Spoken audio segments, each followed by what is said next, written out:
Hey, welcome in everyone to the Game or Die Show. My name is Ryan Moore, and tonight I felt like playing a little Keflings. A world of Keflings. Actually, this is the second game in the Kefling series, and last week they did an update, and they're doing this thing where every week there is a new challenge in the game, and you have to complete it. So you start a whole new world with this challenge mode, and then every week they're going to give you a new challenge for the entire year. So I'm super excited about that, and I just wanted to play a little bit. So let's go ahead and get started with A World of Keflings, shall we? All right. Ooh, that's a little loud in my headphones. There we go. All right. So I had a long day, and I don't know how long I'll be streaming for. Maybe we'll play just Keflings. Maybe we'll play something else. I don't know where the night's going to happen or take us. Thanks for checking in. Ooh, I got to turn down the game audio and then turn up the TTS. There we go. Now I can hear you. Okay, out with the old Rockstar Weekly Challenge. We've been playing for an hour and a half in this build. So let's go. Wait, really? Are you sure? Because I played through the entire first game last year. And then I don't think I actually played any of the second game. This is the second game in the series. Very, very similar. So if you've never seen this game before, Keflings, it's a God Sim slash resource management game, kind of like Age of Empires is the game that I really remember learning about resource management. But you are this giant, and it was an Xbox 360 Live Arcade game originally. So it has like the Xbox Live avatars built into it. And you get to use your avatar originally, but since this is on Steam now, that's all taken out, and they just have the generic characters.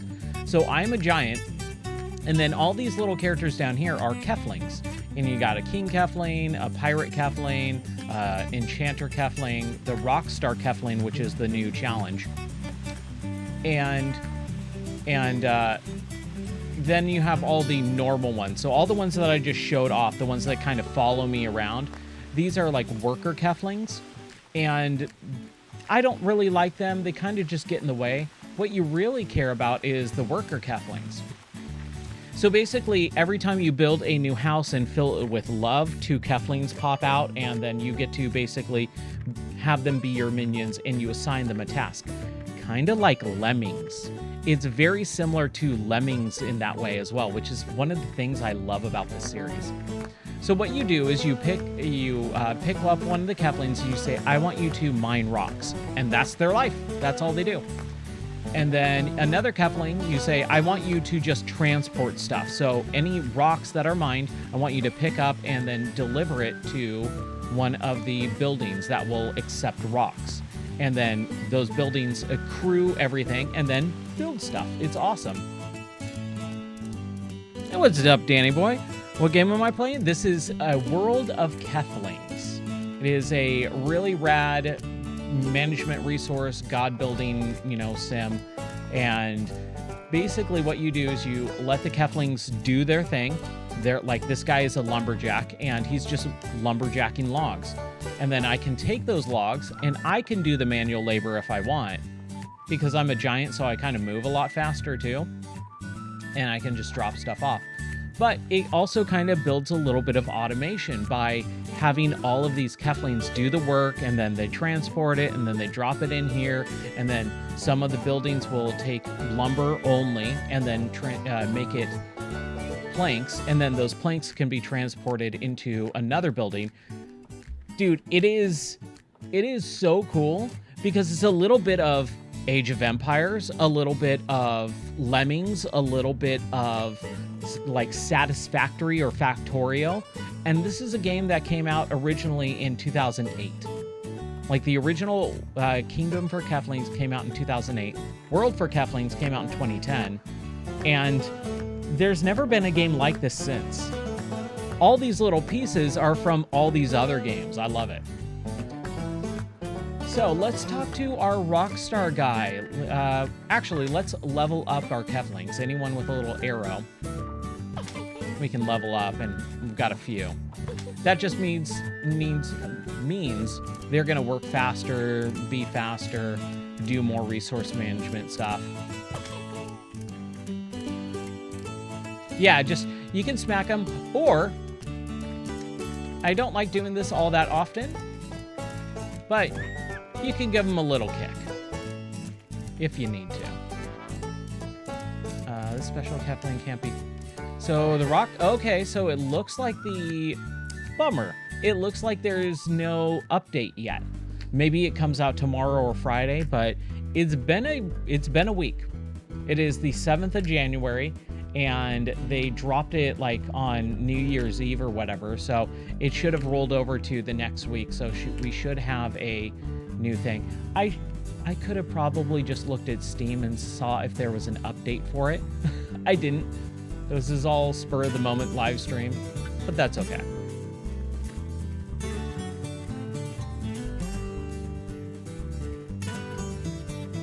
Yeah, I know, right? I don't have time to go look on Steam to see if there's an update. I just want to click play and get into the game. All right. Well, and one of the best things about this game too is the soundtrack. The music is so stinking good. What's really rad is there's no protagonist. Sorry, there's no antagonist. I always get those mixed up. There's no antagonist in this game. There's no enemy. It is the most quote-unquote chill/cozy game of all time because nothing's going to hurt you. You don't have anything trying to kill you or hurt you, take your HP or XP. It is just go at your own pace. So if I wanted to, I can just do a bunch of organization for like several hours if I want to. And it's a great cool down game. Like winding down, chill out, cool down from the end of the workday. It's awesome. And like I was saying, the music is really cool because it's this background music that you don't really notice until you kind of start listening to it, or it changes.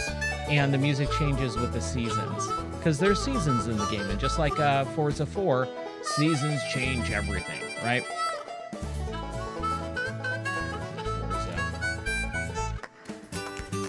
I like doing a little bit of organizing because I think the sheep wool kind of gets a little crazy. Okay, well, since we can't really do anything on the Rockstar Challenge, let's continue building out our stuff. Yeah, you finished this week's quest. Check back next week. It is next week. Let's see here.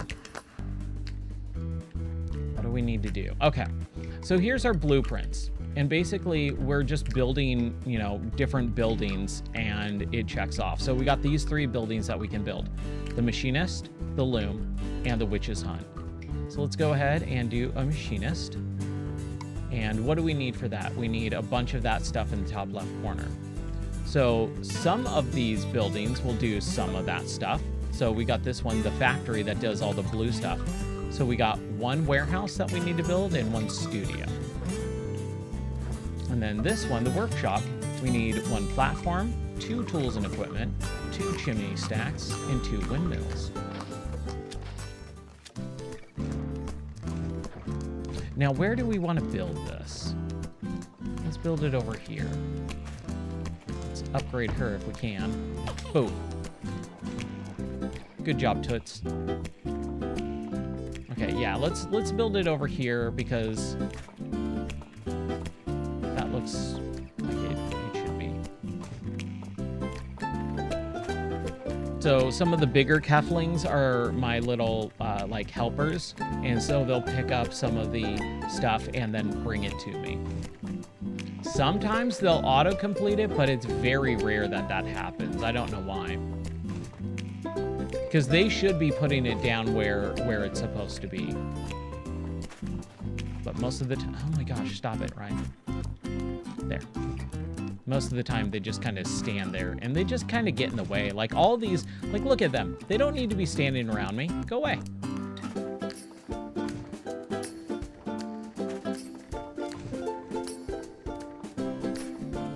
Give me this last one. 2. Too many resources, new piles will be automatically consolidated. I don't think I've ever seen that message before.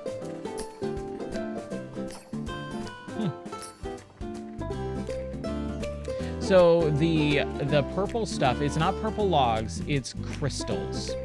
So there are these, I think they've mined most of them. Yeah, it looks like they've mined most of them. But there's these little crystal, oh yeah, over here. There's crystal patches, and that is used for the witch's hut. And the witch hut will convert crystals to gemstones, I believe, or magic potions. And then that's used for other stuff. Okay, so we got our machinist building created. However, it needs a Kefling, an educated Kefling, to actually man it. So we actually have to take one of our Keflings. Let's do this guy, a lumberjack Kefling. And what we do is we throw him in school. And now he's an educated Kefling. And now we say, all right, you're an educated Kefling, go be a machinist. And now he's just gonna live here in this machinist hut. And that's his job. Ooh, we got one love. We have two. So each one of these little hearts, these hunka burnin' love hearts, these are required to build a house. You can build as many houses as you want, but if you don't have a heart and don't put it in there, then you can't get new Keflings. So what we can do is we can go back up to our blueprints and build another house. And I think we need a statue as well. And we got plenty of statues. And I've just kind of built this little tiny city. I'm very min-maxing this type of stuff. I just say, all right, where am I going to put this in as close proximity to everything else? See, they did it that time. I don't know why they put down a house. Maybe because I put the sculpture there? Who knows? All right, so we built our house. And now we throw in our heart. And now we have two more Keflings to do our bidding. A boy and a girl. There's a lot of wood here, so have at it. And since... Where's our other one? Where's our new lady? Here she is. Since you're not really doing anything, you take wood over here to the planks. So we got 359 planks right now, and she's just going to continue to load that as well. Yeah, lots of wood, lots of rocks, lots of just everything. We're doing pretty good here. That's a wall constructor. You know what? Let's just build another house, get another two, and then we don't have to worry about it.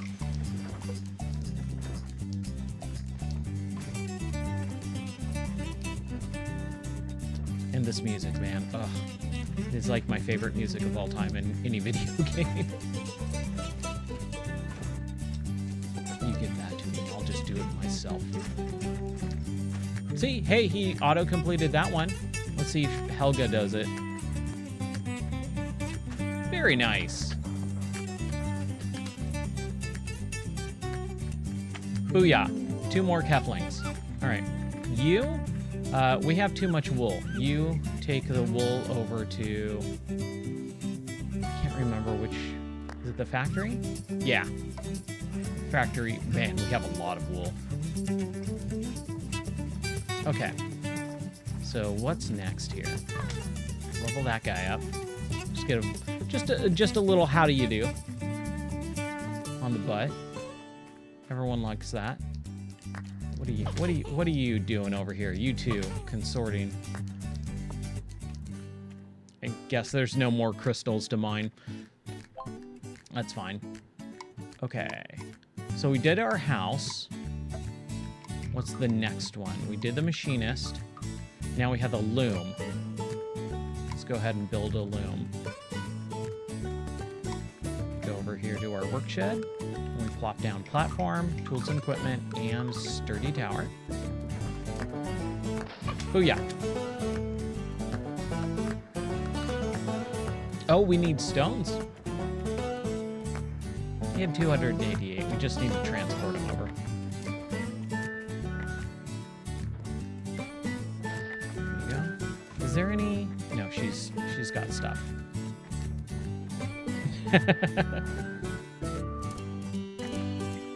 That's it. I'm going to HR. Oh wait, hold on. There and there.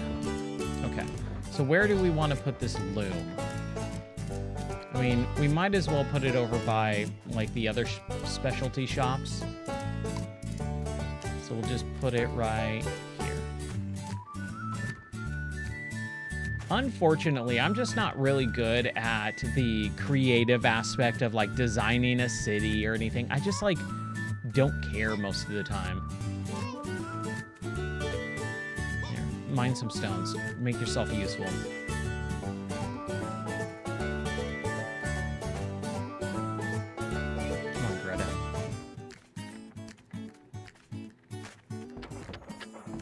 Okay. We need another Kefling. Well, you weren't doing anything anyways. So I'm gonna disassociate you with rock mining and make you an academy guy. And then you live here now. This is your life. You are a loomer. And I very rarely ever do the looming stuff. Like, it's mostly... Oh, there's like a gardening shrubbery expert. There is a sculpting expert. There is a painter. And I just don't ever use any of that stuff. The loom does allow you to make cloth, which you do need for some stuff, but not that much. All right, witch hut. Let's do the witch's hut. 3 and 2. That out of the way. Man, I really wish that they wouldn't just leave the wool all over their place. It's just annoying. There's just so much of it.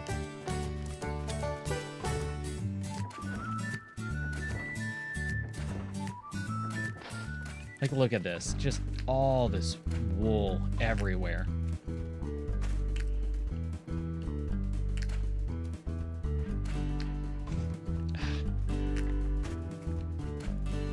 Let's go bring that over to the loom just so that we have a little stockpile now. Yeah, we'll get a few just in case. All right. So, where do we want our witch's hut? Honestly, I actually think this is probably a better spot for it. If we can just get this wool out of the way. That music is so darn pleasant.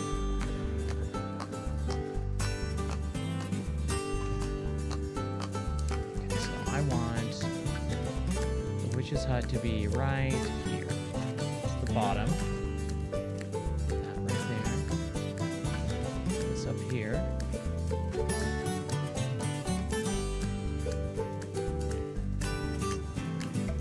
These two. Shrubbery and something else.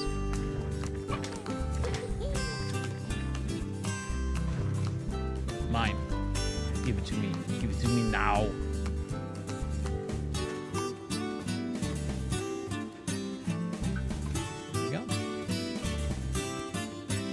So one of the bummer things is, with number one, I already completed this game last year. It was one of the games that I finished off stream, and then this new world that we're building out. Like, yes, there's some stuff, but you can see I've already gone through these 3 buildings. We're building these 2. And then we have only this much left, and we're done with the world completely. And this is supposed to last 52 weeks. So you don't want to spend 2 hours, in this at one time. You're supposed to spend like 15, 30 minutes max. And so I didn't want to really like do more than, you know, the challenge, which could take a little bit of time, and then maybe build a few, like one row of stuff. But I don't want to do like a 5-minute stream. Okay, so we got our witch hut. So we can take some of these crystals that have been kind of piling up, and we can add them in here. And it's just easier for me to do it. This also kind of kills a little bit of time too. And it's nice to have just a little bit of zone out gameplay every once in a while. And again, that's where the chill factor comes into play a lot with this game, is just kind of brain dead, not really paying close attention. It's a good podcast game too. I miss those. I haven't played games and listened to a podcast in several years now, which sucks, because that's how I used to game a lot with like first-person shooters, you know, like a Borderlands type of gameplay. I would throw on a podcast and play. Oh, no worries. That's fine. Do them all the time. I'm trying to do them all the time. The gaming roundup ones, I'm starting to try and kind of finesse that I can get it daily. I didn't get to do it yesterday, and I didn't get to do it today, which sucks. But I'll get it kind of down. It's just I literally didn't have time. Like after dinner, like I woke up, and this is just my schedule normally, is I wake up, I have about 15-20 minutes to wake up and kind of do my morning routine, and then I'm out the door in here in the studio, and then I'm in here in the studio until like 6-7 o'clock, and then we have dinner, and then we hang out for a little bit, and then I come in here and stream. And that's pretty much every day. Unless we got something else going on, like building a shed or doing the roof or my improv class. It's insane. Oh, I know, right? I wish I had a job where, like, I hear that all the time. Oh yeah, I just watch Twitch at work. I'm like, what? That's insane. Or I just listen to podcasts at work. I'm like, man, I wish I could do that. Yeah, one of those just Joe jobs that you don't really care about, and you kind of just can breeze through it and put yourself on, you know, just autopilot. Every once in a while, that sounds nice. I love the snow in this game too. Mostly because it looks purple. And I just love that. Okay, so we've got a good stockpile. We've got our witch's hut. So we can either do cottages or some noble workshop. Oh yeah, the autopilot stuff, like jobs that you just don't have any passion for. Like, at least I love doing what I do, and I'm passionate about it. Even though it might not be my favorite thing in the world to do, at least I have a job that I care about. I had a job once. It was at a startup, and it was IT work. And it was going through a rough patch where I literally sat in an office for like 3 or 4 hours straight with nothing to do. And I'm like, just let me go home. I don't even care if I get paid. Like, just let me go home. I'm bored to death. Oh, that was the worst. And I had a really annoying coworker.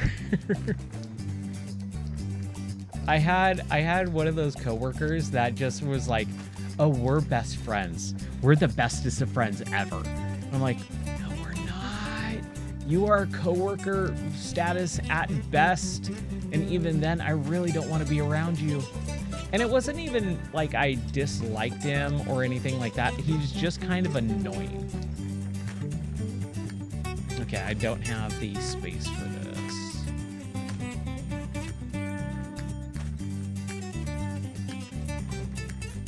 Like, not that I dislike you as a person. It's just I really don't want to listen to you talk.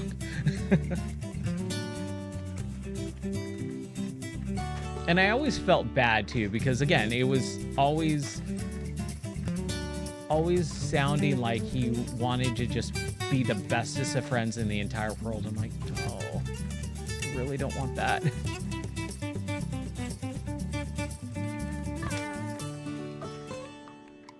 Library. One of those. And it was, I think it's funny because I know everyone can relate to the movie Office Space, but man, like some of those workers, like I had those workers too, and it was just the worst. Man, that movie's so good. It's a bummer because I think when my wife and I watched it together, she never saw it before, and I was telling her how good it was, and so we watched it, and she was like just really not into it all that much. And I think it's just because she doesn't have that workplace experience like I do. And she was like, yeah, it's funny, it was good. I'm like, no, you don't understand. Like that's like the best, like how comedians are, I can't remember how the phrase it is for like a lot of, look, this is how the world is, isn't that funny type of humor. And that's the best movie example of that in the entire world. Okay, what am I doing? Architect. Oh, I wanted to build 2 cottages. Yeah. Let's just build another one. And we'll just have Keflings all over the place.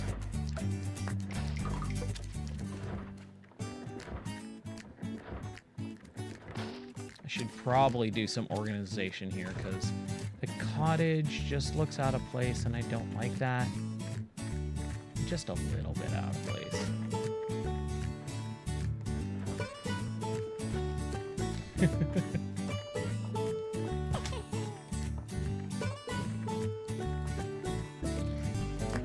Oh man. Oh hey, did they complete it? Nice. I love when they actually do the things that they're supposed to do.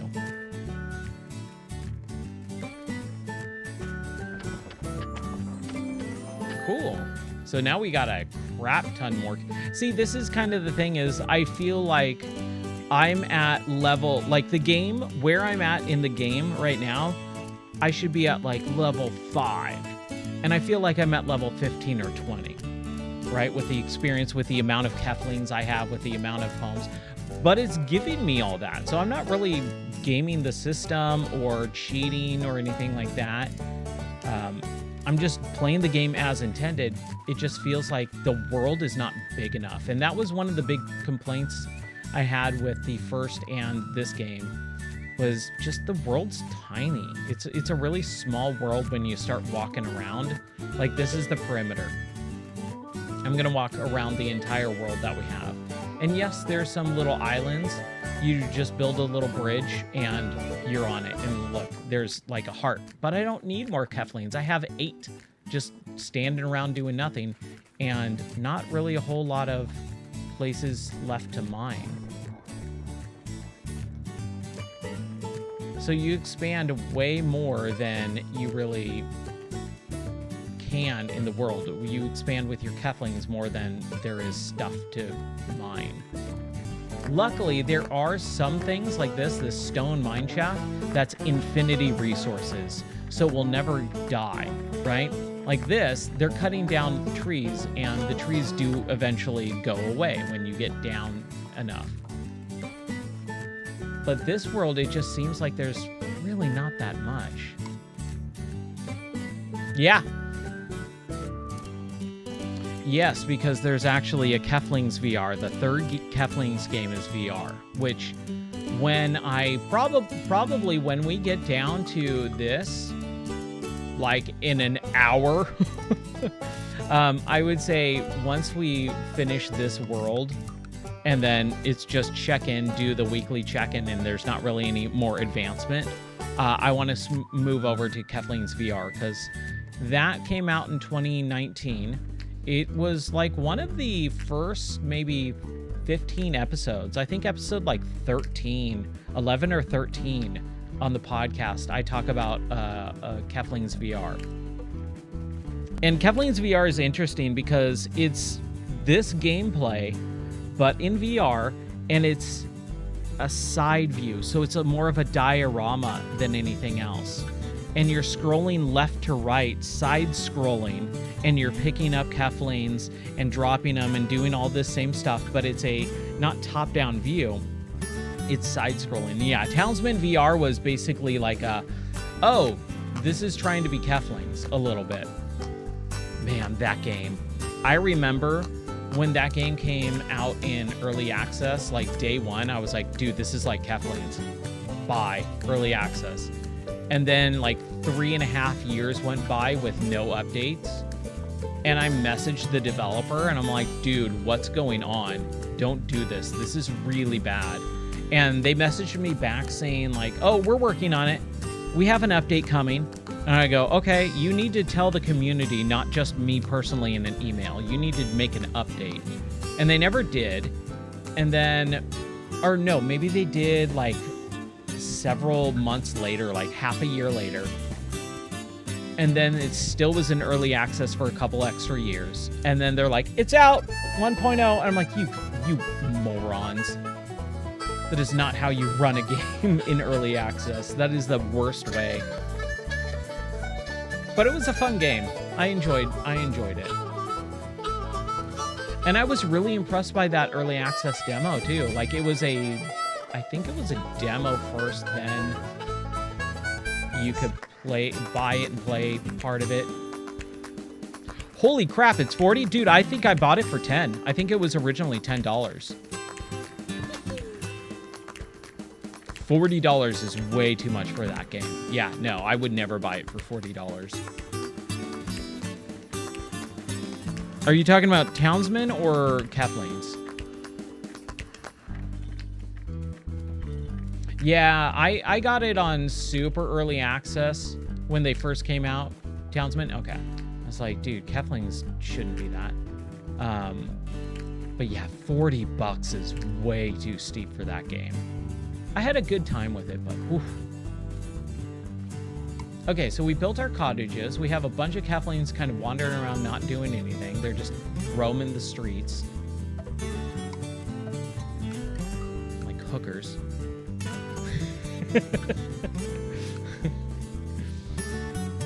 And then... oh, man.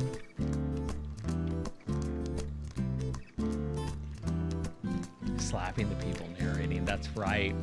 It has, from what I remember, because it's been years since I played it, it has like this night avatar in the head. It's like a VR avatar, right? And it's like pre-recorded dialogue. And then you can slap it and it just auto resets the dialogue. Let's do the architect. So we just need these two. Whoop and whoop. Whoop.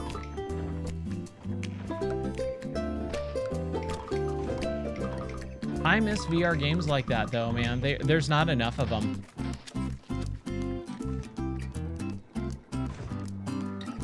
It's funny when I was in the Discord for the Keflings Discord earlier last year.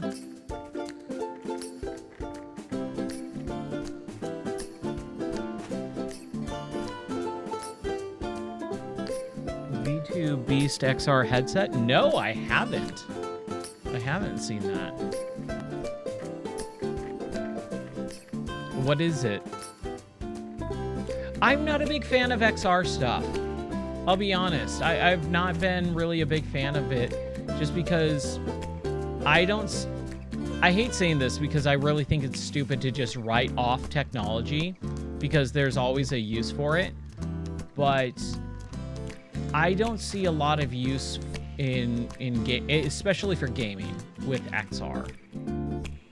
And it muddies the water, really. Honestly, XR, MR, AR, VR, it all muddies the water. Just call it VR and be done with it. Don't get granular. Same thing with what is it? The Apple's VR, which is spatial computing. I think that's the dumbest term. And whenever I see someone online say, "Oh yeah, I was in spatial computing yesterday, and oh my gosh, I did this and this and this," I'm like, number one, I did that back in 2014. Shut up. And then number two, shut up, because spatial computing is a marketing term, you moron. Ugh. I'm a little raw today.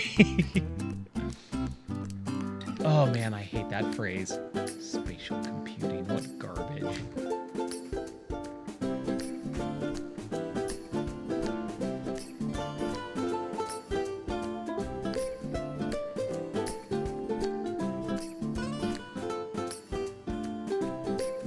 Yeah, if it's getting really good reviews, I'll have to check that out after the stream.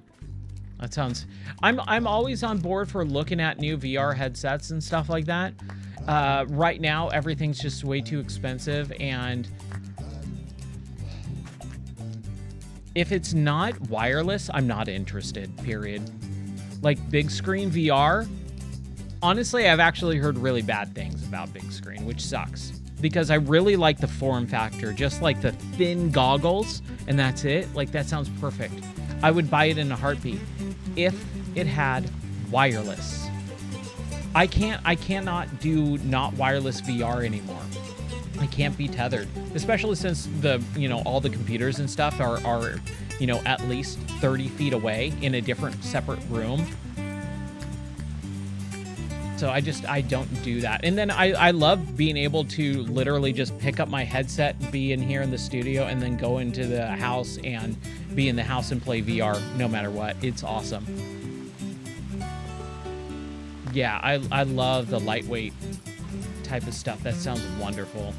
That is one of the bigger... I don't think it's as big of a deal now, because they've kind of started solving a lot of that stuff with proper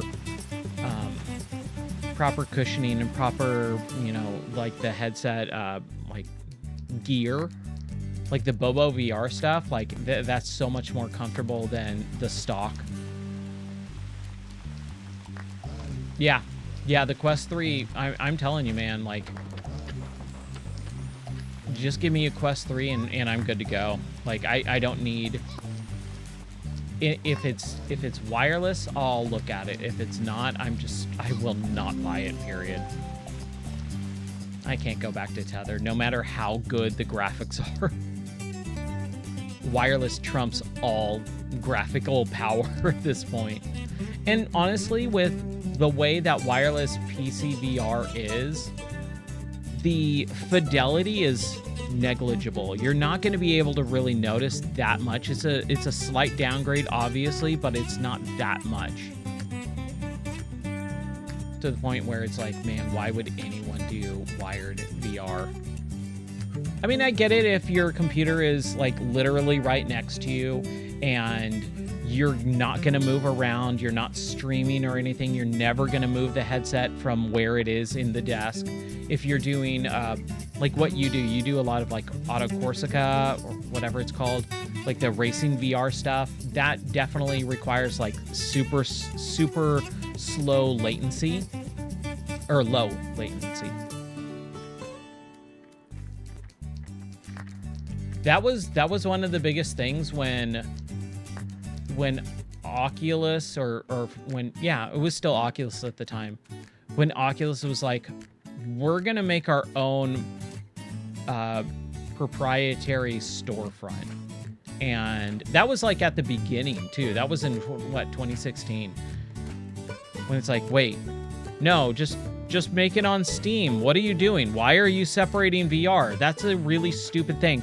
And that's when we got two versions of the same stupid game with no cross-buy.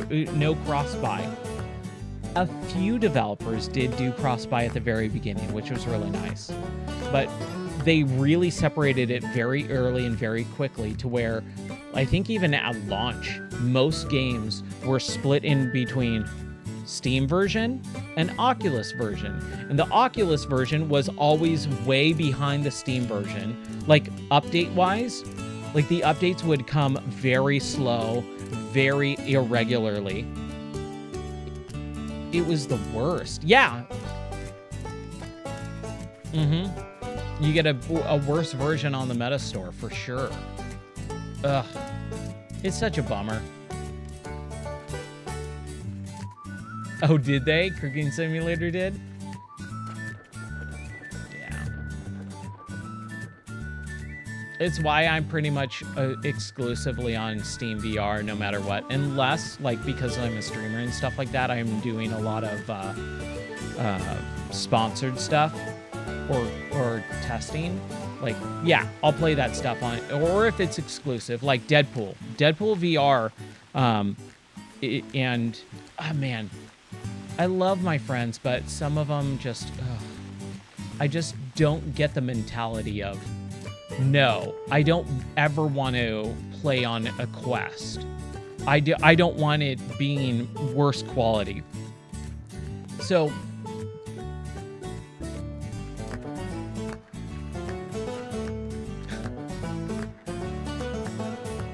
oh, that sucks.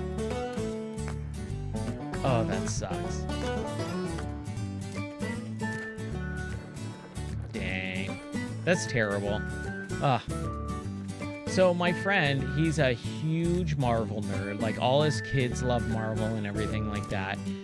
And I was telling him, I'm like, dude, Jeff, you're gonna love Deadpool VR. That's his humor, like, to a T. Like, it's pretty much the game made for my friend Jeff. And I was telling him about it because we're the only two that really play in VR. Like, he has a VR headset, and I've always been championing it since 2014. And I keep telling him, like, dude, you're gonna love Deadpool VR if it ever comes out. Or I can't remember how it went, but I said, you're gonna love Deadpool VR. I told him a couple things, like Ghost Rider looks freaking rad in VR. It's got Mojo as, like, the main villain. And he's like, dude, that sounds awesome. And he's like, what platforms is it on? Is it on PS VR, like PlayStation VR? And I said, no, it's a Quest exclusive. And he goes, sucks. I'll never play it. Like, I'm sorry, what? This is a game made for you. You're gonna love it, but you can't lift your finger to just buy the game when you already have the headset. Because he said, I tried it once and my kid has it, but I don't like it. It's not comfortable. And I was like, I'm not gonna sit here and try and sell you on something that you're just not gonna do. Like, I'm at the point in life where I'm done arguing with people trying to make their life better or have them enjoy something that they're clearly gonna love. If you say, I'm not going to like it, I'm not going to force you to like it.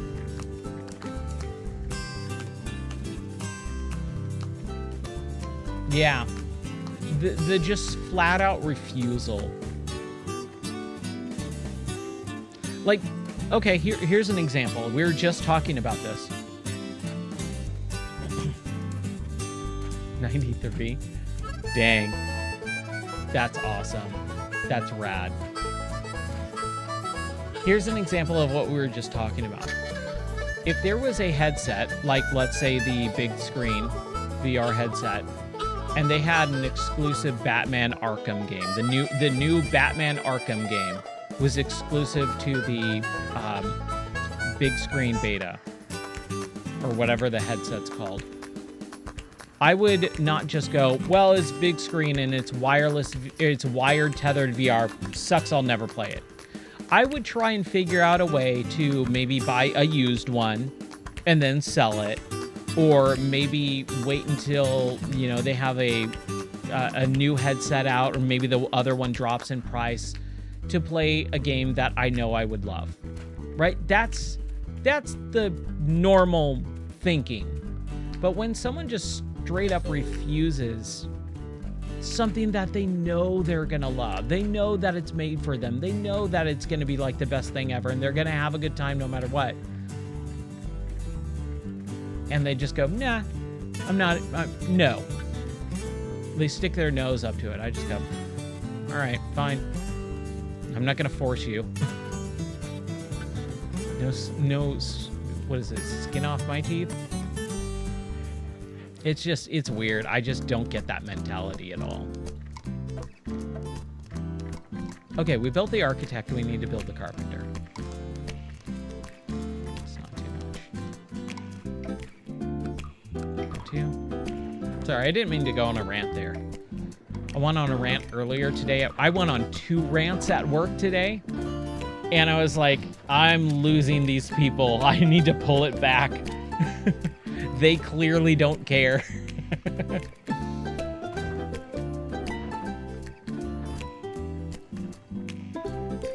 It's funny when I get on a rant at work, I'm just like, these people don't care. But I have to also have fun and let off a little steam too, or else I'll go crazy. So whenever I make jokes at work or on stream or whatever, I'm just like, I don't care if they're not laughing. I'm laughing. I'm having a good time. Let's get rid of these. Yeah, no apologies whatsoever.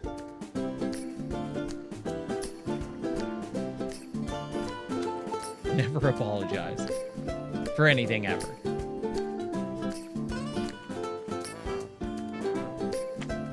Plop that down. We got this guy. And there we go. Now we have our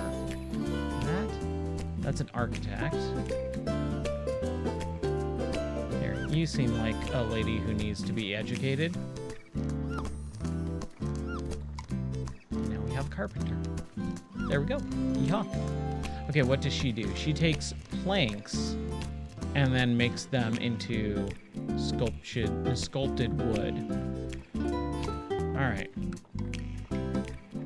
So now we don't have any more of these. I think we need to take some of those planks and do some sculpted wood first. Let's just at least populate them with something.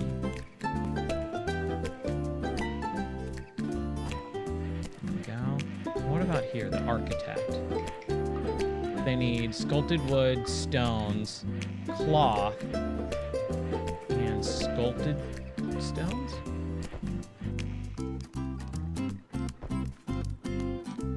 This is where building management actually helps. This is where you need building management. Oh, nice. You sent the video of your grandma playing VR? Awesome. I can't wait to watch that. That's rad. I wish I had grandparents that were still alive. And I really loved my grandma. She was super cool. And I learned a lot from her. But I was also way young. When she passed away, my grandma was really young. I think she was in her late 60s.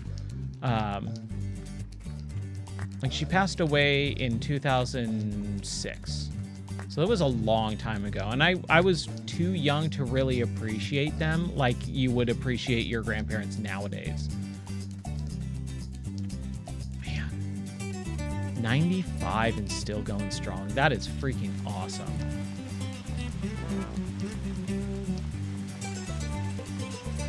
Because I remember my grandma, she went to Egypt, like when I was in junior high or early high school, like junior or freshman in high school.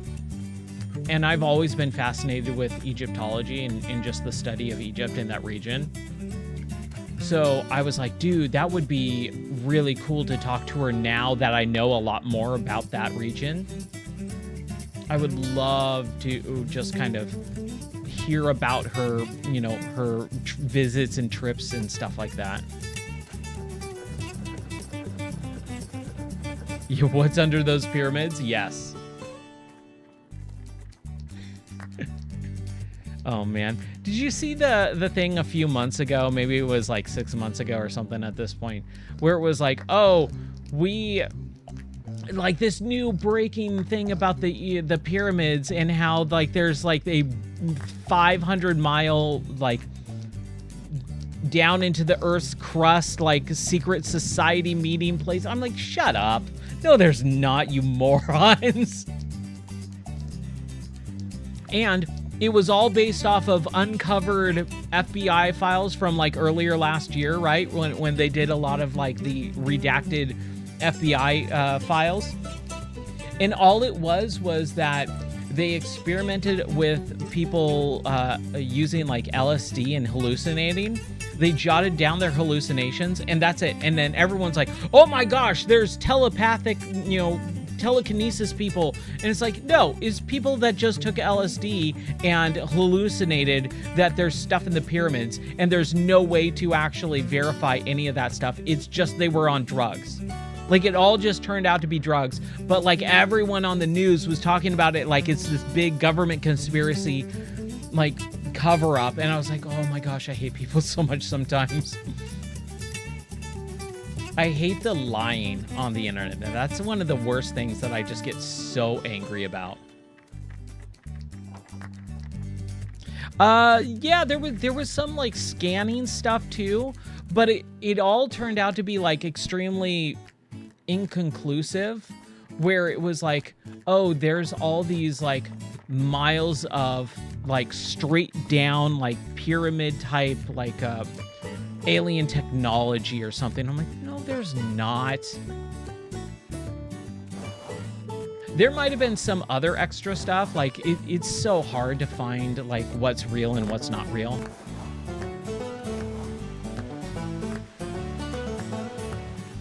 Oh, really? Okay. That's interesting. Man, it's so fascinating because that's what I love about Egypt. Like, that's what always like pulls me in, is there's so much mystery on some of that stuff, like the pyramids. Like, I would love to go to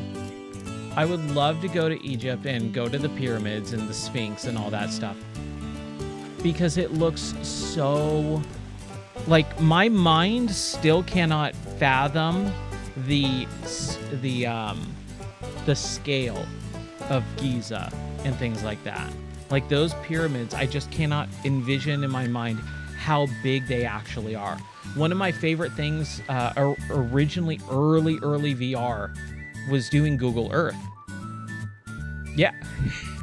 Dude, yeah. No, man. And this is funny. This is so funny. Google Maps or Google Earth in VR didn't exist for several early years of VR. It was I'm trying to remember what the name of it was. I think it was Street VR or Street View VR. It was this small development company that created this app, like this side like homebrew app that stitched together photos of Google Earth, and it was on the Oculus store for like a year or two. And I would sit there in VR. This is like 2015, before like it might have been before Oculus came out, because it was all hacked together, and it was the street view of Google Earth in VR. So there was no full depth, but you were in VR. It was a 360-degree photo that you can turn around, and you could literally just use Google Earth in Street View mode. And this was like just some random app that you could just mess around with. And I would spend so many hours late at night, like 2, 3 o'clock in my bedroom. And this is before I was married too. So I was like in my bedroom at like 3 o'clock in the morning, like in my underwear, traveling just places on the earth that I've always wanted to go to. I'm like, dude, I would love to see Jerusalem. Oh, dude, I would love to see, Germany. And I would just travel in VR. And I was like, dude, this is great. And then one day, all of a sudden, it stopped working. And back then, the internet was a lot harder to find information. So I'm like Googling and trying to find out all this stuff. And again, it's VR, so it's so niche that no one else commented on it. And for like 3 or 4 months, I'm like, what happened? And I finally found like someone who was related to the developer, and they're like, they just stopped. They don't talk about it. They just stopped. And I was like, man, what's going on?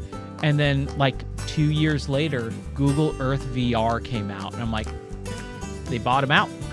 They took that technology that Google bought them out. And just, it happens all the time.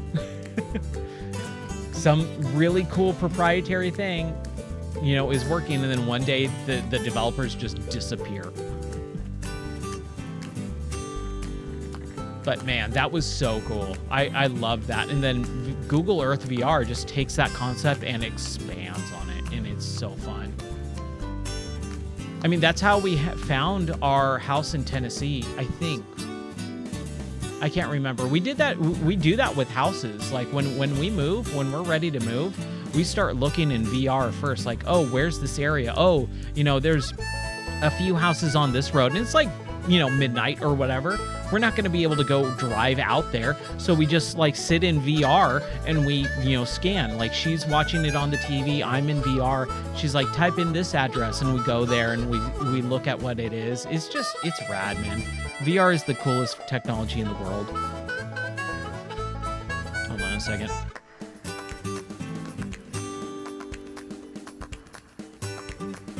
Oh, a VR tour trip of South America? That's cool. That's rad. Yeah, you do the same thing? Yep. And it's insane, too, because anyone who likes to travel, anyone who likes looking at pictures of different places on the world, like, I don't like doing any of that stuff, and I think it's incredible. So I don't understand how people who do love that stuff don't think it's the literal greatest thing mankind has ever achieved. I don't get it, man. It is so freaking mind-blowingly cool. Yeah, you were saying that she's a state naturalist? That's really cool. She does tours all the time. That's awesome.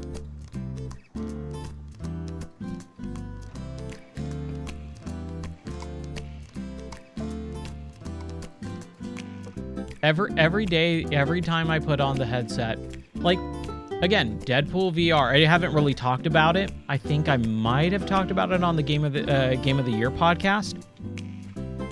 Yep. Every time I say, this is what we as kids in the 80s and 90s envisioned video game future to be. And we have it. It's right there. And no one talks about it like that at all. And again, it's like with my original Why VR is Awesome video. It's because of the marketing. The marketing is so garbage. They just make it look like it's a flat screen in front of your face that you have goggles on. It's the Google Cardboard effect. Google Cardboard and like the mobile VR of 2017, 2018 ruined VR for an entire generation. It did so much bad will. I was always angry whenever like my nephew would come over and he was like, "Oh, I got a VR headset for Christmas." I'm like, "Really? Dude, that's awesome. You got like an Oculus Rift?" He's like, "No, I got this Samsung device where I put my phone in it." I'm like, "That's not VR. Like, shut up."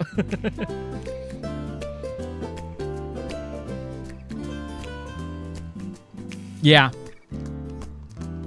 Oh, dude, those boxes, man.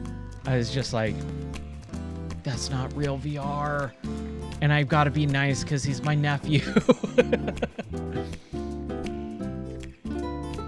Ugh. Just what a travesty. What a just complete travesty of... You know what it's exactly like? This is exactly what it's like. This is the best analogy. Remember back in like 2015 when we got hoverboards and they were just sideways skateboards? It's exactly that. Oh my gosh, I was so freaking mad. I was so freaking mad when everyone's like, dude, hoverboards are here. Hoverboards are real. I'm like, it's a freaking sideways electric skateboard. That's all it is. It's not hovering. You cannot use the word hover when it doesn't hover. I told you, I have some rants. I have rants built up over the last like couple of months of not streaming. Oh my gosh. Oh, it just pissed me off to no end. I could not get... I couldn't fathom how people were calling that crap hoverboards with a straight face in the media, in the news, and then copying it and going, yeah, I've got a hoverboard. It's 2015. It's like Back to the Future. I'm like, no! A Segway is more of a hoverboard than that. And a Segway's not a hoverboard.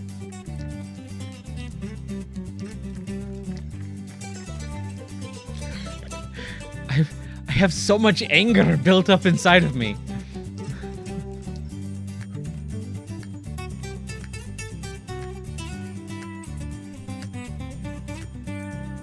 What if it was a skateboard with a powerful magnet and you were on the opposite end of the magnet on the board hovering above it? Is that a hoverboard? Yeah, absolutely. That's more of a hoverboard than a sideways skateboard.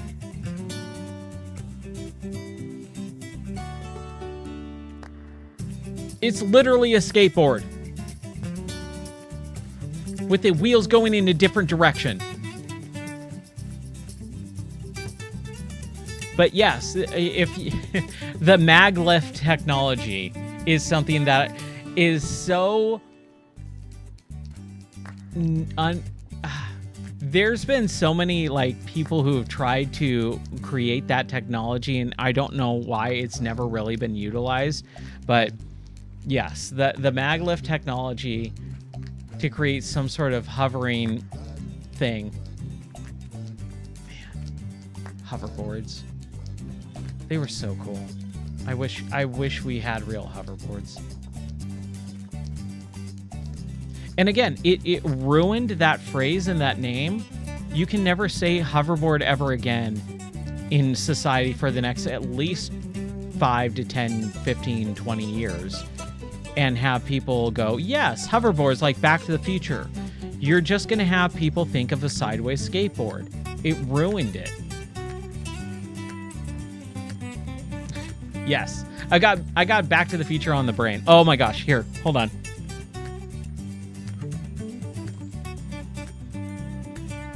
This came the other day.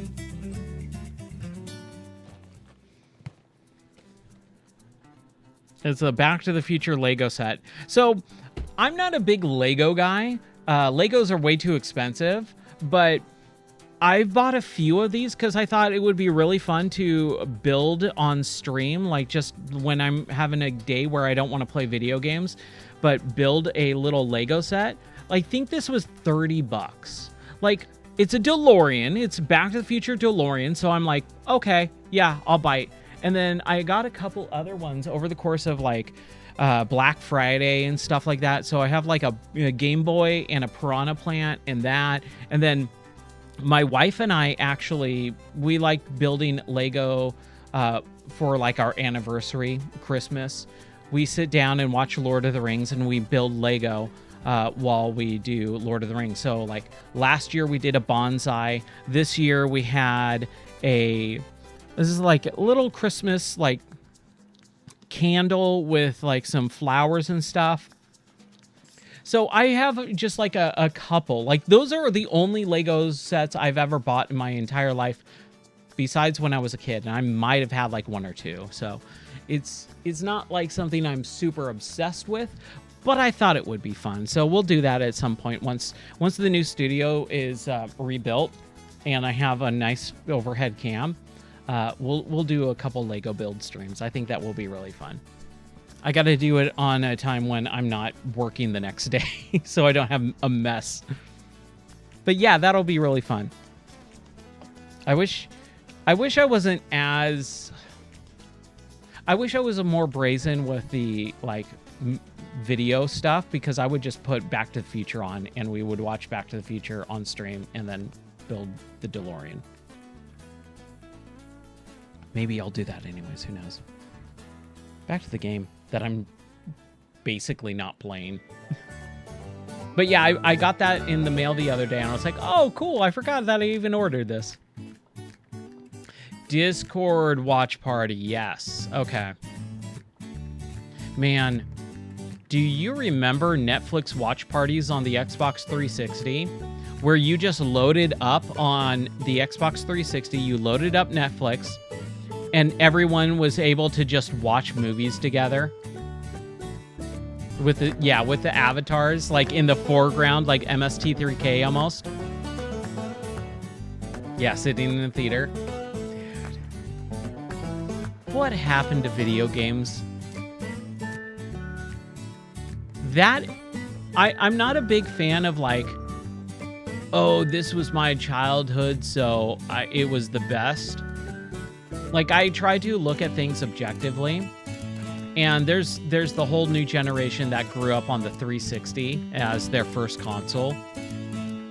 That console generation, especially the 360, I think is probably one of the best consoles of all time. Just for the fact that it did so much for the industry in such a cool way. Like, people don't realize how incredible the 360 was in that era.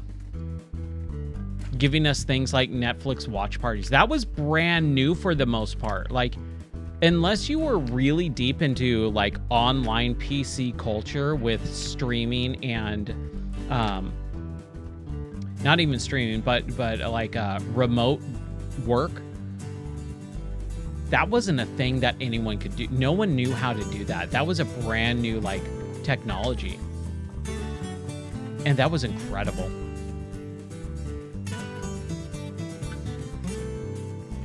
That's awesome.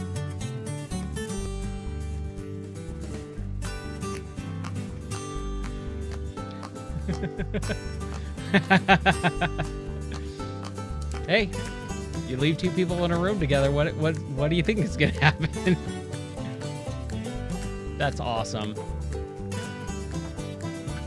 Now let's clean up a little bit.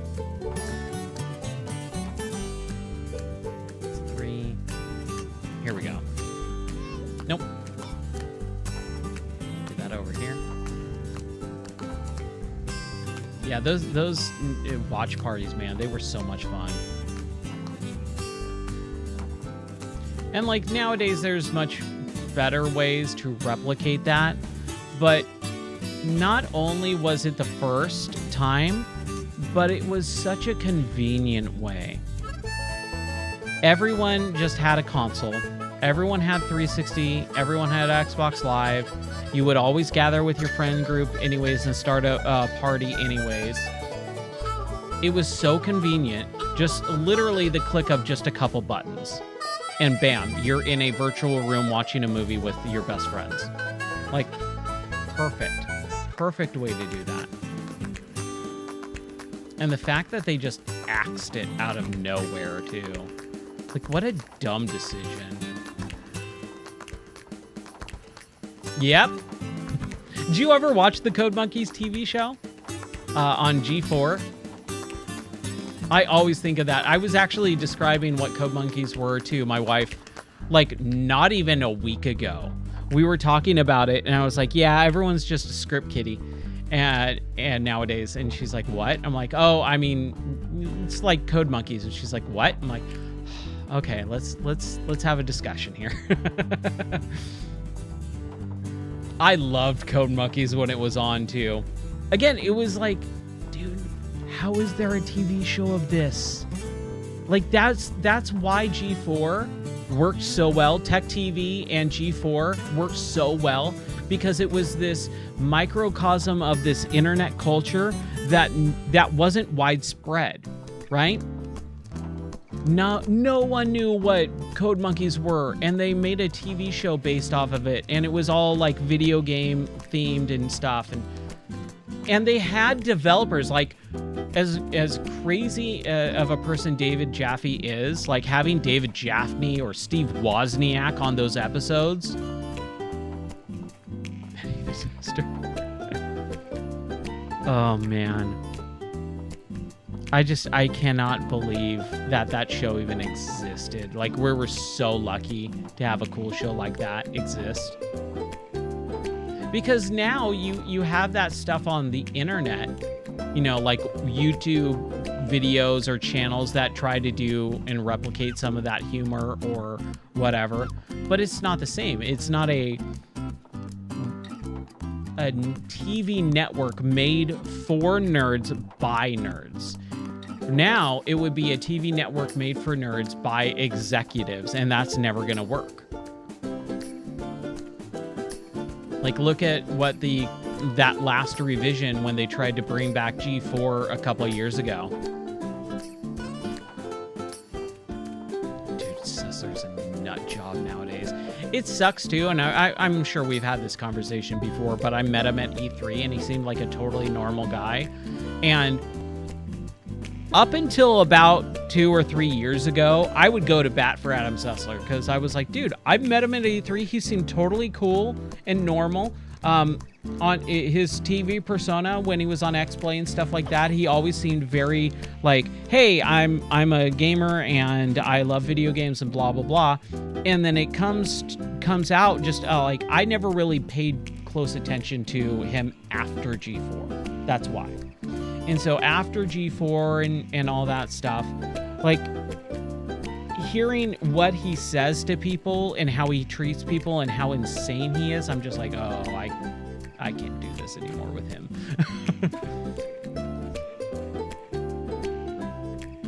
Yeah. Dude, that dude just went off the reservation. Yeah. It was a sad downfall because, again, it's when you see those people and they represent, our, culture of nerddom and things like that. And it's been taken over too much by, Marvel and Disney. Like, that whole nerddom culture has been just, like, I hate saying it, but, like, Disneyfied. Oh, wait, what am I doing? I'm just trying to organize everything here. We got a lot of crystal miners just sitting around not doing a whole lot of anything. Yeah, that whole era of G4 was so cool. And even before then, Tech TV. Because I remember when it was Tech TV and like Lee Laporte and screensavers and stuff like that. That was just like, again, it was an insane time because like I was in college and going, I'm an IT guy and there's a whole channel dedicated to my profession. Like, how rad. Oh, yeah. Yeah, in, like, pro gaming and esports and all that stuff. Like, the rise of esports in that era. I'm mad because I was listening to a lot of podcasts at the time, and they would always make fun of those people. Like, the esports people. And just unfortunately, because of the people that I listened to, I was like, okay, yeah, esports kind of suck and stuff like this.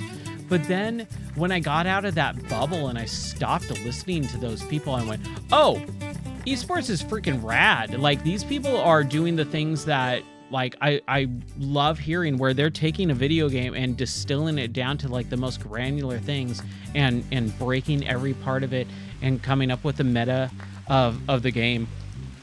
And then making sports out of it. Like, that sounds, especially as a guy who doesn't like actual sports, like, esports actually sounds rad nowadays. Like, I would love to get into that. Oh, man, that would have been cool. Oh, Halo. I miss Halo. I miss it so much. That would have been rad. Yeah, MLG, dude. Like, again, I don't really know any of that world just because I never really paid attention to it, but I know that brand.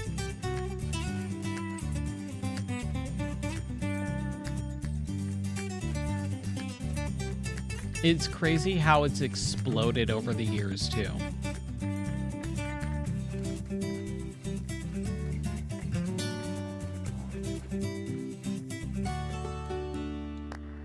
And it's a shame, too, because there's so much cool stuff, but it's so all over the place. There's so much exposure. And it's like with anything right now. Like, there's just too many big community, or too many split off communities. Like, that's one of the things that forums did a really good job of kind of keeping everyone together in the same place at the same time. I miss forums. I miss forums a lot.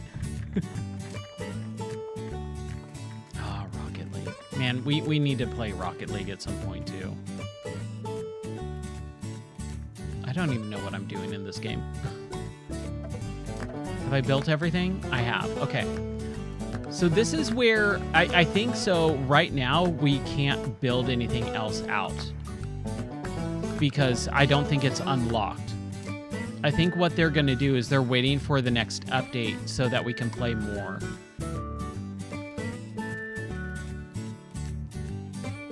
Oh, stupid freaking COVID.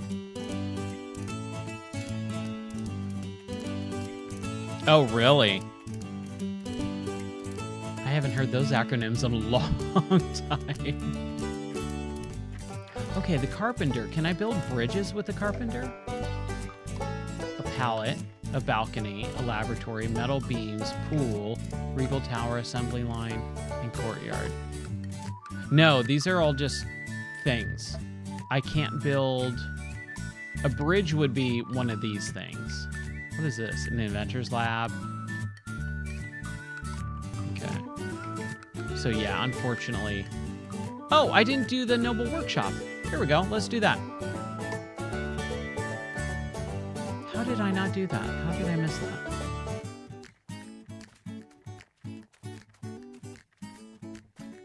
It's crazy looking back on life and all the different dreams that never got achieved.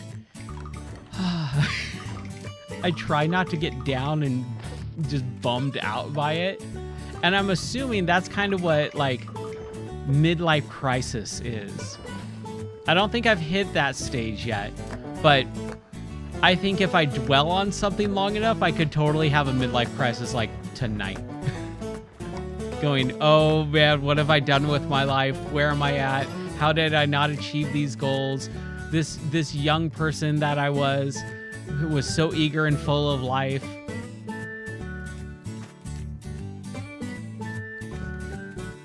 That's what I'm assuming a midlife crisis is. I mean, why not? Why not put it all the way at the end? Have it sink off into the briny blue.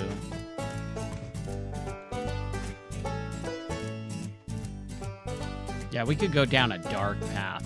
I know, I don't want to.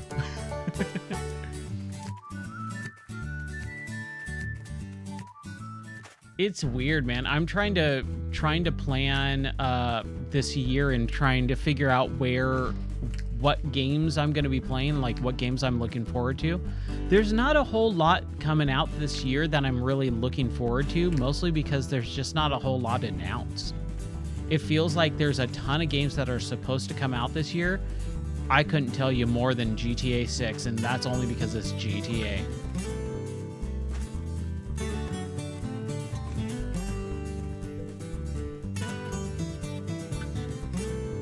Yeah, absolutely. It's about the relationships you have, and life is not just about things that you were trying to do or goals or dreams.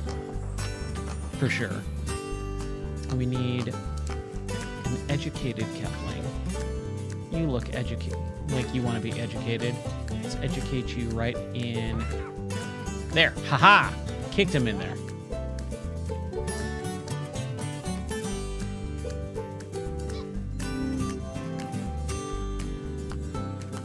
Hey, we got a florist. Oh, there we go. That unlocked. Okay, so I was just missing that other one. University florist and fountain workshop. Ugh. Turns Keflings into super smart graduate Keflings. Creates fountains that make the kingdom more excellent and moist. And then creates various flowers to make the kingdom even more beautiful. Yeehaw.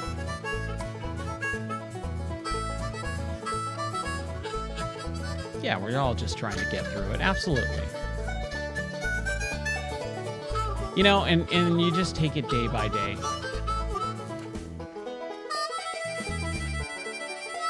It's something that I try to remind myself to not get overwhelmed so much.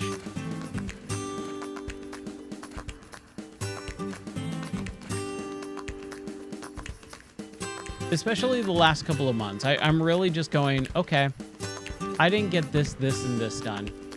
Don't worry about it. We'll tackle more tomorrow. You know, like, even this stream. There was like 3 things on my list I was going to come in here tonight and work on. And I was like, you know what? I kind of want to just play a little bit of video games and stream. Like, that sounds fun. And I can guarantee you I'm having a more enjoyable time playing this and talking to you than doing whatever was on my to-do list for this evening. And then I could just work on it tomorrow.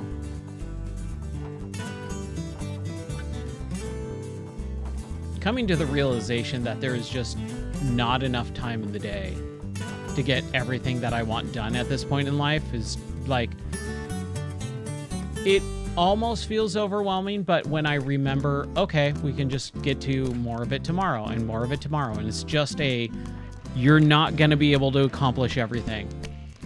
Learn to deal with that. Learn to accept it is a big thing for me. I think in the last couple of months, I've really had a harder time, but then starting to accept it. Yeah, you get in that loop too. If you're just trying to continually, it was like when we got our 3D printer, that thing was on 24/7 for, I say, at least about 3 weeks straight. Like literally 24/7 we were 3D printing stuff. And it got to the point where I'm just like trying to 3D print something just to use it. And now I'm starting to plan more and go, okay, let's really think about what we should be doing with this. Like, let's start learning designing instead of just printing just random stuff. And same thing with like other stuff too. Don't just try to do the thing so that you can do the thing. Like, have a goal in mind for it. And don't try to create goals if you're not feeling it. Like, don't, I'm trying to think of the wording here. Don't like push yourself to achieve something when it's not, like you're not passionate for it or you don't want to do it.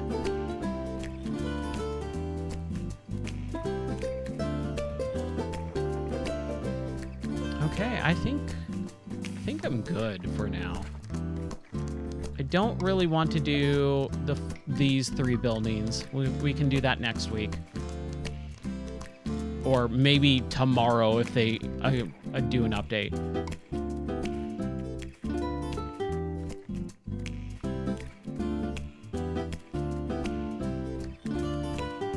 Yeah, a lot of people just have no idea what to do. And so they start like just grasping at straws, like, what can I do? What can I do? And they'll latch on to something that is like a passion project for someone else. Like, they're super passionate about it. They want to do it. And they go, well, that person seems happy. I might as well do that. And maybe I'll be happy too. And it's like, that's not a good way to be. Kind of don't want to do that. Or as the South Park would say, don't want to go down that road. I don't know why that popped into my head, but just that one episode. It's like season probably 4 or 5. Is that the one episode where they do the ski trip and they're learning pizza versus French fry to how to ski?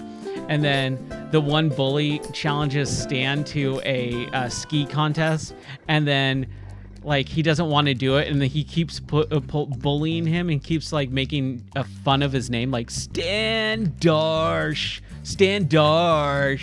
What's up, Darsh? Are you too darshy? And he's like, dude, what's your problem? He's like, come on, I'll challenge you to a ski off. I don't even know how to ski. Why would I challenge you to a ski off? Oh, he's just chicken. No, I'm not. Oh, come on. You got to do it.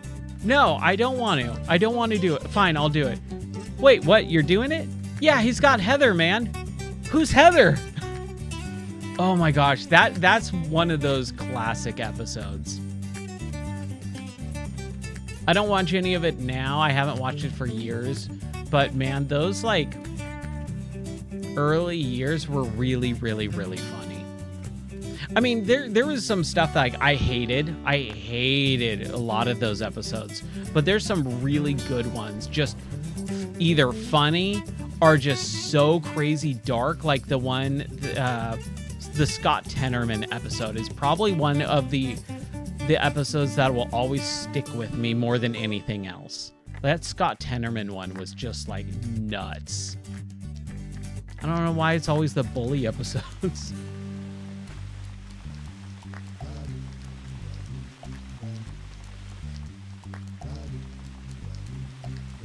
And also, I actually messaged my friend group it was probably like 2 or 3 weeks ago at this point. I don't remember how I came across it, but it was the Chimpokemon episode, the one where they make fun of Pokemon. And I went, oh my gosh, I forgot about the Chimpokemon episode. So I sent just the picture of like them as the anime characters. And I went, I forgot about this. And I sent it to my friend group and they're like, oh, the Chimpokemon episode was so good. Kenny got shoe. It's so small. It's so big. So big. It's so small. Man.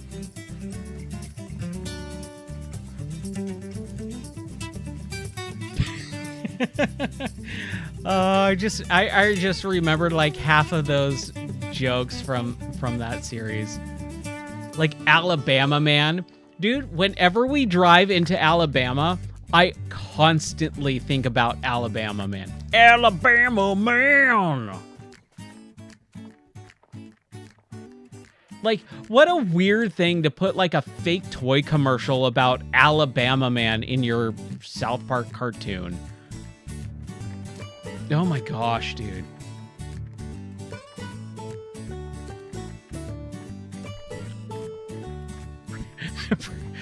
I don't remember exactly why the Princess Kenny thing happened.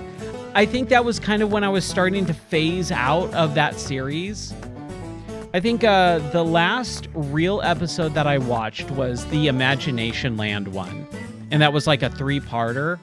Like that, and even then, that was like when that was a whole like special versus like the series. I think like the Coon episodes, I like the whole superhero episodes I never saw.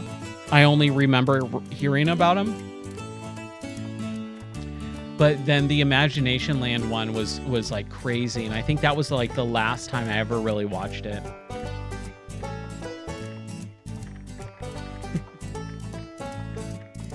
You can really bowl. Oh my gosh, dude. It's so sad because my wife will not tolerate hearing about South Park, so I can never talk to anyone about it.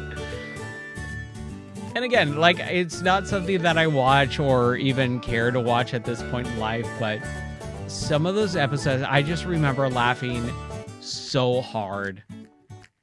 Yeah. I think both of our wives are very similar in their taste for things.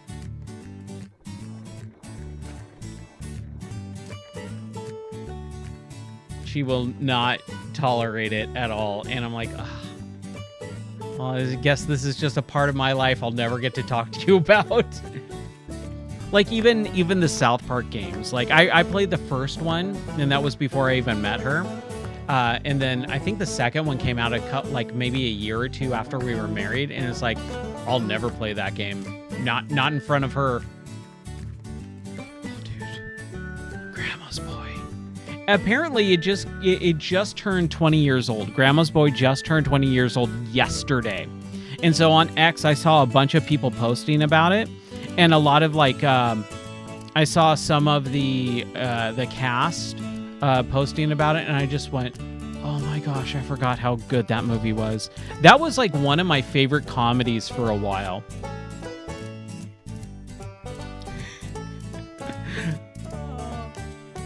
Is that a car? Yeah, it's a sweet car, man. Oh my gosh. I don't know what you are, but I'm gonna eat you too.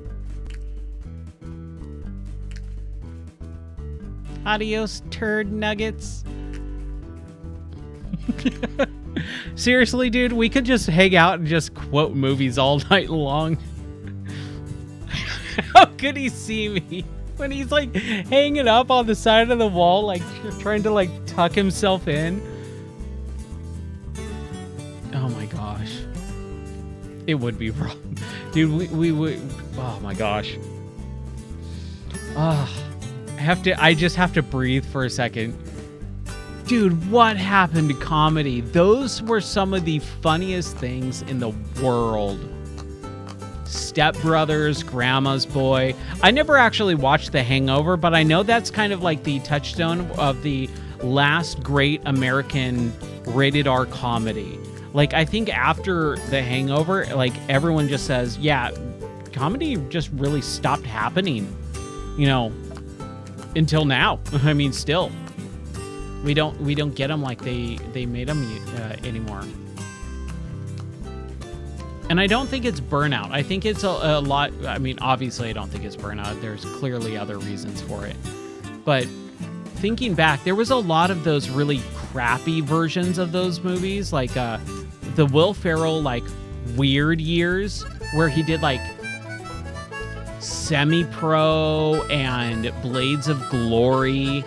Like, those were really bad ones, but he was putting out so many movies per year that it really didn't matter, you know? Like, for every 2 bad Will Ferrell movies, there was 1 good one.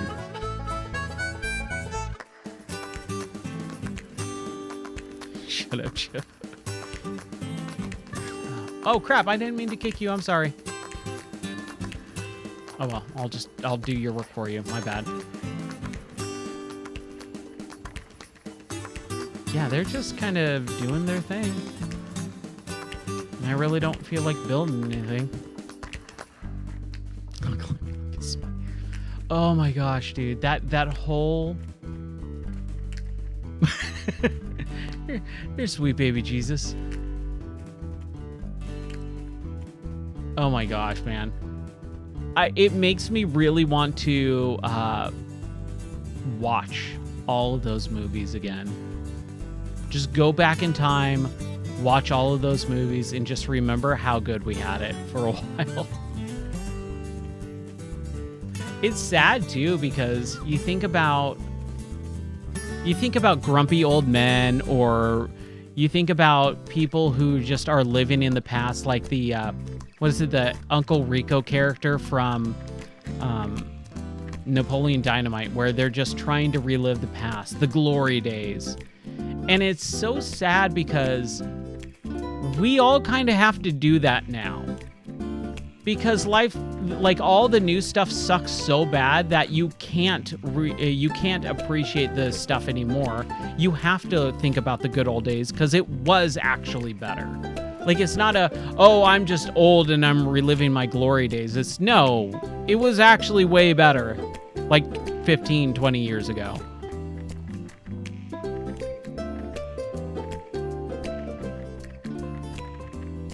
Eurovision. Oh, yeah. Wait. Eurovision. Are you talking about... You're not talking about, like, the actual Eurovision show, right? You're talking about, like, a movie?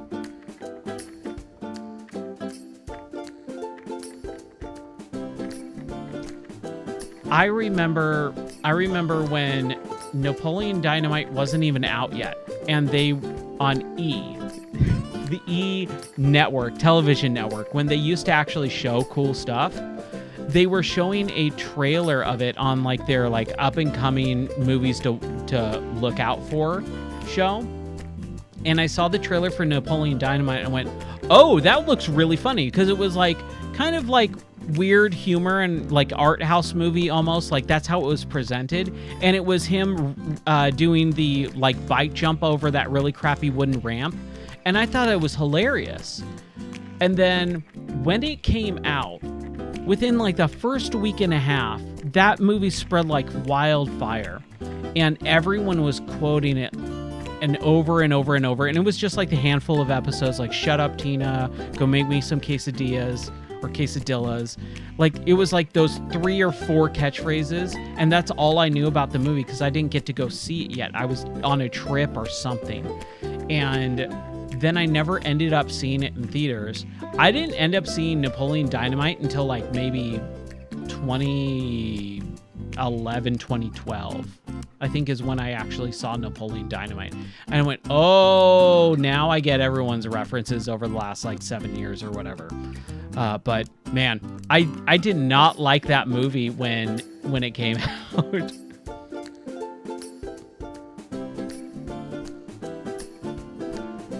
Yeah, I think I would appreciate it a lot more now. I think I would appreciate Napoleon Dynamite a lot more now. And I did meet John Heder at E3. I wish I had that photo still. He was really, really cool. We were actually in line for the South Park video game.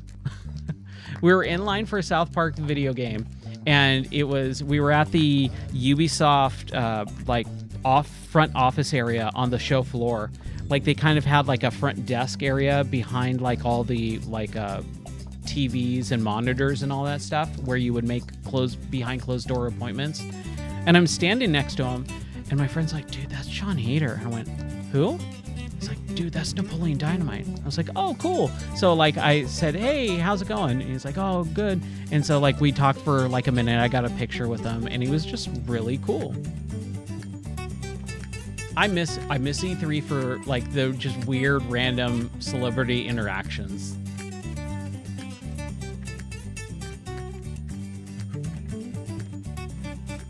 Yeah, he was really cool. I don't think I had a bad interaction with anyone at E3 ever.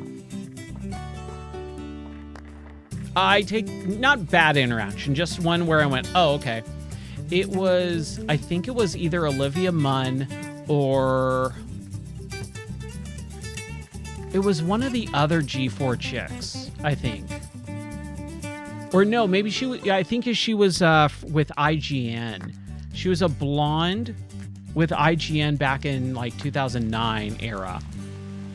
And like she was doing an interview and I was standing next to her and I was waiting for her to finish the interview. And then I was like, oh, hey, can I get a picture? And she was like, oh, no, I'm sorry. I got to go. And that was like literally the only time I ever was like turned down or where it was like, oh, that kind of sucks. But that was it. And she had like handlers that were like pulling her, like saying, we got to go to this next thing.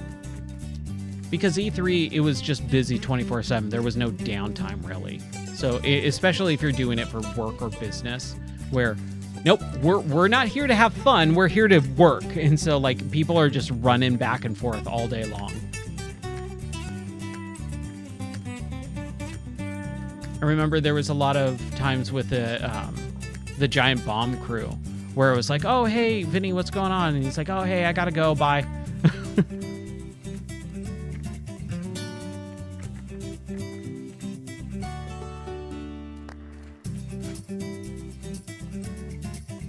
Okay. Man, I don't even remember Eurovision. Pierce Brosnan, is it? Rachel McAdams? Dude, I've never seen that then. I've never seen that movie. I know Euro Trip with, what was it? Michelle Trachtenberg and Tom Green's in that one too, right? Or no, that's Road Trip. I'm sorry. Road Trip is Tom Green. Michelle Trachtenberg is Euro Trip. Yeah, Rachel McAdams. I'm trying to think of who else. Oh, okay. So it's a modern movie. Okay. That's probably why we don't have Netflix. It's funny, my wife was like, Stranger Things finale is on.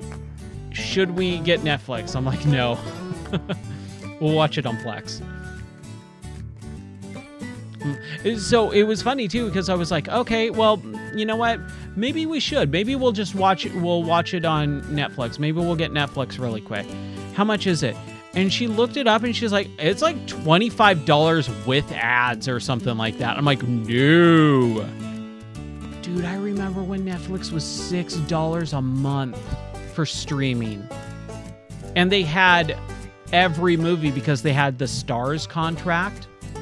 So it was like $6 a month. I think it was $5.99 or it might have been $6.99.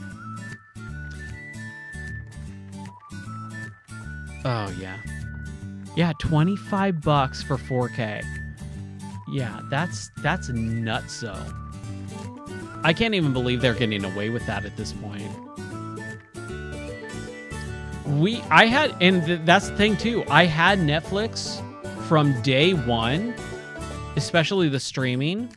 Like when they went to streaming, dude, that was like early. I keep telling Elizabeth, I'm like, I was living in Colorado when they had the Netflix streaming, because that's how I watched 30 Rock. They had 30 Rock like the first 2 seasons or something like that on Netflix. And that was like 2008. I had Netflix from basically inception to, I think we stopped it in like 2018 or 2019. I just said, no more. Dude, the like nearly monthly. It felt like it was monthly. Oh, we're charging more. We're pricing, we're hiking up our prices. It just felt like it was like, dude, didn't you just do that last week? Yeah, but we're doing it again. Business reasons. I'm done with this. When it becomes an inconvenience, like when it's easier to pirate, then yeah, you've lost me.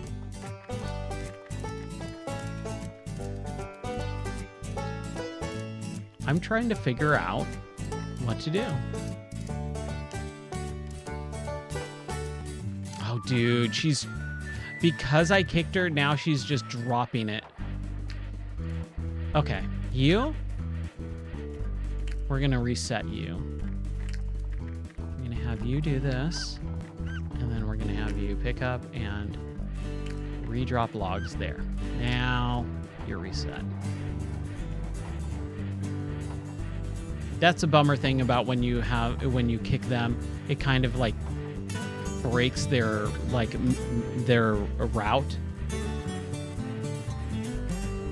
Oh man, it's already 12:30. Whew. I should probably get going. I have to take the dogs out still. Oh man. So many dogs. We have so many dogs. Here, let me save.